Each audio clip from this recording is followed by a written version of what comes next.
आज का पहला पाठ गलातियों के नाम संत पौलुस का पत्र, अध्याय 2, पद संख्या 1 से 2, 7 से 14।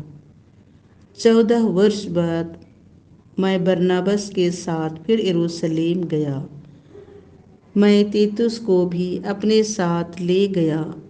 ईश्वर ने मुझ पर प्रकट किया था कि मुझे जाना चाहिए।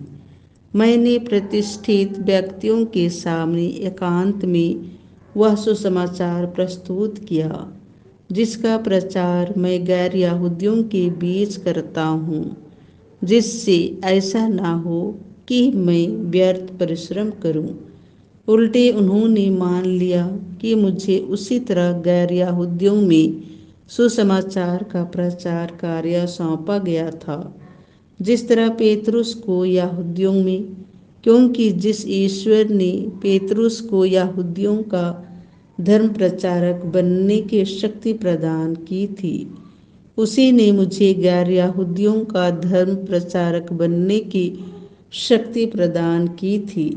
जो व्यक्ति कलीसिया के स्तंभ समझे जाते थे, अर्थात याकूब, केफस और योहन, उन्होंने कृपा का वह वरदान पहचाना जो मुझे मिला है। उन्होंने मुझे और बरनबास को अपने सहयोगी समझकर हमसे हाथ मिलाया। वे इस बात के लिए सहमत हुए कि हम गैर यहूदियों के पास जाएं और वे यहूदियों के पास। उनका आग्रह इतना ही था कि हमें दरिद्रों की सुध लेनी चाहिए और इसके लिए मैं स्वयं उत्सुक था। जब कैफस अंताख्या आए तो मैंने उनके मुंह पर उनका विरोध किया, क्योंकि वह गलत रास्ते पर थे। वह पहले गैर यहूदियों के साथ खाते थे, किंतु जब याकूब के यहाँ से कुछ व्यक्ति आए तो वह यहूदियों के भय से गैर यहूदियों से किनारा करने और उनसे अलग रहने लगे। दूसरे यहूदी भाई भी इस प्रकार का ढोंग के कारण भटक गए।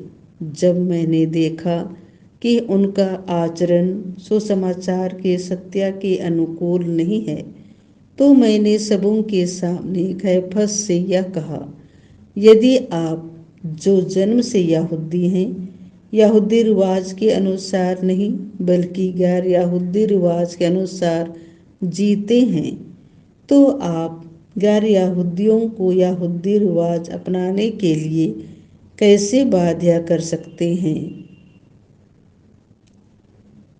यह प्रभु की वाणी है।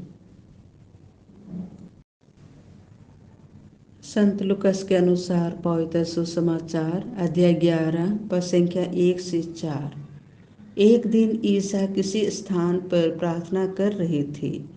प्रार्थना समाप्त होने पर उनके एक शिष्य ने उनसे कहा, प्रभु, हमें प्रार्थना करना सिखाइए, जैसे योहन ने भी अपने शिष्यों को सिखाया।